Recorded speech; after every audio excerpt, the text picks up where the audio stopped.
আকাশবাণী খবর পড়ছি অর্ক সেন। প্রথমে বিশেষ বিশেষ খবর।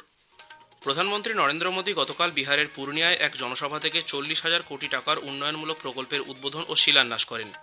কেন্দ্রীয় স্বরাষ্ট্রমন্ত্রী অমিত শাহ আজ নতুন দিল্লিতে মাদক বিরোধী টাস্ক ফোর্সের দ্বিতীয় জাতীয় সম্মেলন উদ্বোধন করবেন। কেন্দ্রীয় কৃষিমন্ত্রী শিবরাজ সিং চৌহান বলেছেন, দেশের কৃষক ও বিজ্ঞানীদের যৌথ কর্মপ্রয়াসে ও সরকারের নীতির ফলে ভারতের কৃষিক্ষেত্রে বিকাশের হার বিশ্বের মধ্যে সর্বোচ্চ। কেন্দ্রীয় প্রত্যক্ষ কর পর্ষদ সিবিডিটি 2025-26 অর্থবর্ষের জন্য আয়কর রিটার্ন দাখিলের সময়সীমা আজ পর্যন্ত বৃদ্ধি করেছে। মার্কিন রাষ্ট্রপতি ডোনাল্ড ট্রাম্প বলেছেন, টিকটক চালিয়ে যাওয়ার ব্যাপারে চীনের সঙ্গে তাঁরা এক চুক্তিতে উপনীত হয়েছেন। ভারতীয় গ্র্যান্ডমাস্টার বৈশালী রমেশবাবু উজবেকিস্তানে মহিলাদের ফিডে দাবা গ্র্যান্ড সুইস প্রতিযোগিতায় দ্বিতীয়বার জয়লাভ করে ইতিহাস সৃষ্টি করেছেন। আসছে বিস্তারিত খবরে। প্রধানমন্ত্রী নরেন্দ্র মোদী বলেছেন, এনডিএ সরকার বিহার, পশ্চিমবঙ্গ এবং অসমকে অনুপ্রবেশকারীদের হাত থেকে মুক্ত করতে প্রতিশ্রুতিবদ্ধ। তিনি গতকাল বিহারের পূর্ণিয়ার সিসাবাড়িতে এক জনসভায় বলেন, অবৈধ অনুপ্রবেশকারীদের জন্যই সীমাঞ্চল ও পূর্ব ভারতের জনবিন্যাসের সমস্যা দেখা দিয়েছে। এই সমস্যা সমাধানে স্বাধীনতা দিবসে লালকেল্লার প্রাকার থেকে যে ডেমোগ্রাফি মিশন গঠনের কথা তিনি ঘোষণা করেছিলেন, সে কথার উল্লেখ করেন শ্রী মোদী। বিরোধী আরজেডি এবং কংগ্রেসের সমালোচনা করে প্রধানমন্ত্রী বলেন, ভোট ব্যাংকের রাজনীতির জন্য এরা অনুপ্রবেশকারীদের আশ্রয় ও প্রশ্রয় দিয়েছে। তবে সব ধরনের অনুপ্রবেশকারীদের বিরুদ্ধেই উপযুক্ত ব্যবস্থা নেওয়া হবে এবং দেশ তার প্রত্যক্ষ সুফল লাভ করবে বলেও আশ্বাস দেন শ্রী মোদী। आरजेडी कांग्रेस वालों की जमात, जरा कान खोल के मेरे बात सुन लो। जो भी घुसपैठिया है उसे बाहर जाना ही होगा। घुसपैठ पर ताला लगाना एनडीए की पक्की जिम्मेदारी है। जो नेता बचाव में खड़े हैं, जो घुसपैठियों को बचाने के लिए मैदान में आ जाए, मैं जरा उनको चुनौती देता हूं, आप घुसपैठियों को बचाने में चाहे जितना जोर लगा ले, आप घुसपैठियों को हटाने के संकल्प पर काम करते रहेंगे। এর আগে প্রধানমন্ত্রী বিহারের পূর্ণিয়া জেলায় 40,000 কোটি টাকার উন্নয়নমূলক প্রকল্পের উদ্বোধন ও শিলান্যাস করেন। জাতীয় মাখানা বোর্ডেরও উদ্বোধন করেন তিনি। এছাড়া প্রধানমন্ত্রী ভাগলপুরে 2400 মেগাওয়াট ক্ষমতাসম্পন্ন তাপবিদ্যুৎ কেন্দ্রের শিলান্যাস করেন। এর আগে প্রধানমন্ত্রী নরেন্দ্র মোদী কলকাতায় সেনাবাহিনীর পূর্বাঞ্চলীয় কমান্ডের সদর দফতরে কম্বাইন্ড কমান্ডার্স কনফারেন্সের সূচনা করেন। কেন্দ্রীয় স্বরাষ্ট্রমন্ত্রী অমিত শাহ আজ নতুন দিল্লিতে বিভিন্ন রাজ্য ও কেন্দ্রশাসিত অঞ্চলের মাদক বিরোধী টাস্ক ফোর্সের শীর্ষস্থানীয় আধিকারিকদের দ্বিতীয় জাতীয় সম্মেলনের উদ্বোধন করবেন। প্রধানমন্ত্রী নরেন্দ্র মোদীর নেতৃত্বে মাদকমুক্ত ভারত গড়ে তোলার লক্ষ্যে এটি একটি কৌশলগত মঞ্চ। নরেন্দ্র মোদীর নেতৃত্বে বর্তমান সরকার মাদক ব্যবহারের প্রতি জিরো টলারেন্স নীতি নিয়েছে। মাদক নিয়ন্ত্রণ ব্যুরোর এই সম্মেলনের মূল ভাবনা যৌথ সংকল্প, যৌথ দায়িত্ব। এছাড়াও এই সম্মেলনে শ্রী শাহ মাদক নিয়ন্ত্রণ ব্যুরোর বার্ষিক রিপোর্ট 2024 পেশ করবেন। সমাজ মাধ্যমের এক বার্তায় মন্ত্রী বলেন, 4,794 কোটি টাকার মাদক নষ্ট করে মাদক ধ্বংস অভিযানের সূচনা করবেন তিনি। রাজ্য ও কেন্দ্রশাসিত অঞ্চলগুলিতে গত মাসে 62,000-এরও বেশি জন অভিযোগের নিষ্পত্তি হয়েছে বলে প্রশাসনিক সংস্কার ও জন অভিযোগ দফতর ডিএআরপিজি জানিয়েছে। দফতরের 37তম মাসিক রিপোর্টে গতকাল এই তথ্য জানানো হয়েছে। জন অভিযোগ নিরসন ও নজরদারি ব্যবস্থার অধীনে বিভিন্ন অভিযোগের বর্তমান পরিস্থিতিও ওই রিপোর্টে তুলে ধরা হয়েছে। গত অগস্ট মাস থেকে রাজ্য ও কেন্দ্রশাসিত অঞ্চলগুলি থেকে নথিভুক্ত করা হয়েছে প্রায় 77,000 অভিযোগ। চলতি বছরের আগস্ট মাসে 15 বছর এবং তার বেশি বয়সী পুরুষদের মধ্যে বেকারত্বের হার 5% কমেছে। শ্রমশক্তির পর্যায়ক্রমিক সমীক্ষায় জানা গেছে, গ্রামীণ এলাকায় পুরুষদের মধ্যে বেকারত্বের হারও আগস্টে 4.5% নেমে এসেছে। কেন্দ্রীয় কৃষিমন্ত্রী শিবরাজ সিং চৌহান বলেছেন, দেশের কৃষক ও বিজ্ঞানীদের যৌথ কর্মপ্রয়াসে ও সরকারের নীতির ফলে ভারতের কৃষিক্ষেত্রে বিকাশ 3.7% হারে বৃদ্ধি পেয়েছে, যা বিশ্বের মধ্যে সর্বোচ্চ। নতুন দিল্লিতে গতকাল জাতীয় কৃষি সম্মেলন রবি অভিযান 2025-এ শ্রী চৌহান বলেন, দেশের ও কৃষকদের স্বার্থ মাথায় রেখে রাজ্য ও কেন্দ্র যৌথভাবে কাজ করে চলেছে। জাল সার, বীজ ও কীটনাশকের ব্যবসা করা ব্যক্তিদের বিরুদ্ধে কঠোর পদক্ষেপ নেওয়া হবে বলেও তিনি আশ্বাস দেন। দুদিনের এই সম্মেলনের মূল ভাবনা ছিল এক দেশ, এক কৃষি ও এক দল। সেবা ও সুশাসনের ভাবনায় প্রধানমন্ত্রী নরেন্দ্র মোদীর নেতৃত্বে সরকার অগ্রগতি ও উন্নতির উদ্দেশ্যে নিরন্তর কাজ করে চলেছে। আজ বিশেষ কর্মসূচি সেবা পর্বের আওতায় মোদী সরকার দেশে পুনর্নবীকরণযোগ্য ও পরিবেশ বান্ধব জ্বালানির ক্ষেত্রে যে ইতিবাচক পরিবর্তন এনেছে তা তুলে ধরা হবে। একটি প্রতিবেদন। বিগত দশকে ভারতে জ্বালানি যোগানের যাত্রায় এক গুরুত্বপূর্ণ পরিবর্তন ঘটেছে। ব্যাপক হারে ক্ষমতা বৃদ্ধি, সৌর ও বায়ু শক্তির ক্ষেত্রে নেতৃত্বদান, উদ্ভাবনীমূলক প্রকল্পের মধ্য দিয়ে আগামী দিনে ভারত পরিবেশ বান্ধব শক্তি ক্ষেত্রে স্বনির্ভর হয়ে উঠবে।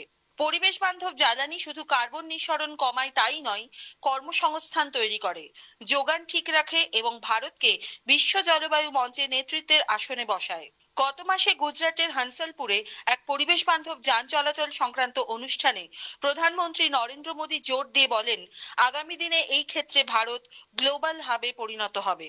ये हमारा फ्यूचर है। ऐसे ही प्रयासों से भारत तेजी के साथ क्लीन एनर्जी और क्लीन मोबिलिटी का एक रिलायबल सेंटर बनेगा।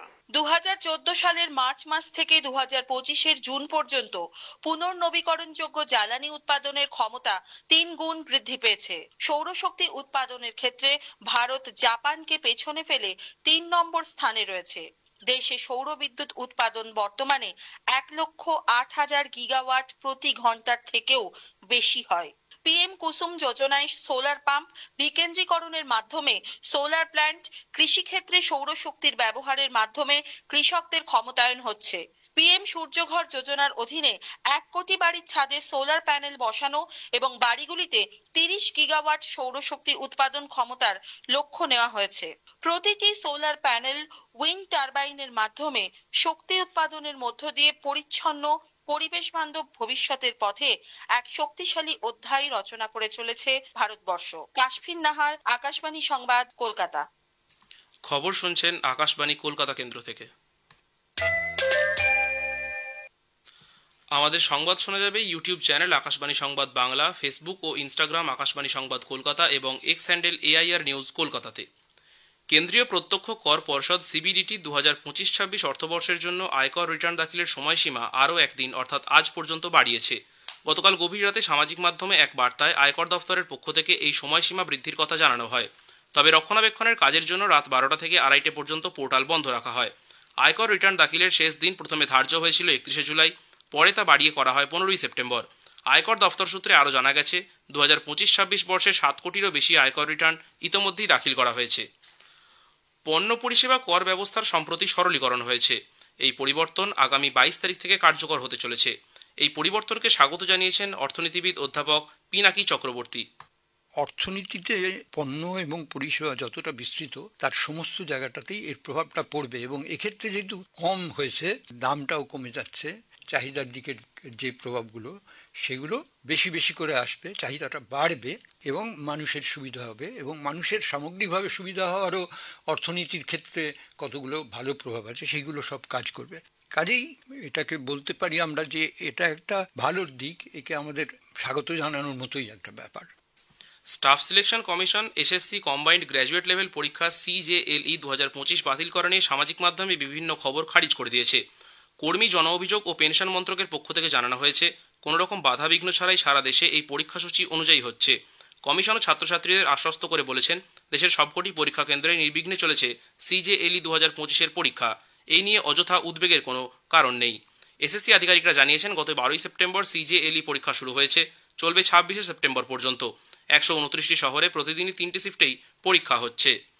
কেন্দ্রীয় মধ্যশিক্ষা পর্ষদ CBSE জানিয়েছে দশম ও দ্বাদশ শ্রেণীর বোর্ড পরীক্ষায় বসার জন্য 75% উপস্থিতি হার একান্ত বাধ্যতামূলক। 2 বছরের শিক্ষাচক্রে স্কুলের পড়াশোনায় নিয়মিত অংশগ্রহণ জরুরি বলে জানিয়ে এক নোটিশে CBSE বলেছে এখন থেকে পড়ুয়াদের উপস্থিতি অভ্যন্তরীণ মূল্যায়নের সঙ্গে সরাসরি যুক্ত থাকবে। এই বাধ্যতামূলক শর্ত যারা পূরণ করতে পারবে না তারা বোর্ড পরীক্ষায় বসার সুযোগ পাবে না বলেও জানানো হয়েছে। মার্কিন রাষ্ট্রপতি ডোনাল্ড ট্রাম্প বলেছেন টিকটক চালিয়ে যাওয়ার ব্যাপারে চীনের সঙ্গে তারা এক চুক্তিতে উপনীত হয়েছেন। মাদ্রিদে 2 দিন ধরে মার্কিন যুক্তরাষ্ট্র ও চীনের মধ্যে চলা বাণিজ্য আলোচনার পরে মার্কিন রাষ্ট্রপতি একথা জানান।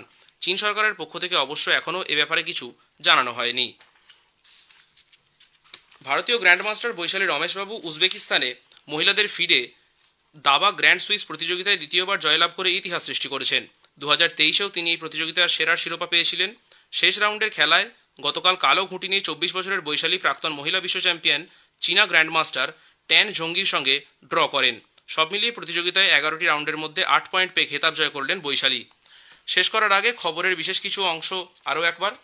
প্রধানমন্ত্রী নরেন্দ্র মোদী বলেছেন NDA সরকার বিহার, পশ্চিমবঙ্গ এবং অসমকে অনুপ্রবেশকারীদের হাত থেকে মুক্ত করতে প্রতিশ্রুতিবদ্ধ। তিনি গতকাল বিহারের পূর্ণিয়ায় এক জনসভা থেকে 40,000 কোটি টাকার উন্নয়নমূলক প্রকল্পের উদ্বোধন ও শিলান্যাস করেন। কেন্দ্রীয় স্বরাষ্ট্রমন্ত্রী অমিত শাহ আজ নতুন দিল্লিতে মাদক বিরোধী টাস্ক ফোর্সের 2য় জাতীয় সম্মেলন উদ্বোধন করবেন। কেন্দ্রীয় কৃষিমন্ত্রী শিবরাজ সিং চৌহান বলেছেন দেশের কৃষক ও বিজ্ঞানীদের যৌথ কর্মপ্রয়াসে ও সরকারের নীতির ফলে ভারতে কৃষিক্ষেত্রে বিকাশের হার বিশ্বের মধ্যে সর্বোচ্চ। কেন্দ্রীয় প্রত্যক্ষ কর পর্ষদ সিবিডিটি 2025-26 অর্থবর্ষের জন্য আয়কর রিটার্ন দাখিলের সময়সীমা আজ পর্যন্ত বৃদ্ধি করেছে। খবর শেষ হলো, এর পরের খবর শুনুন 7:25 মিনিটে।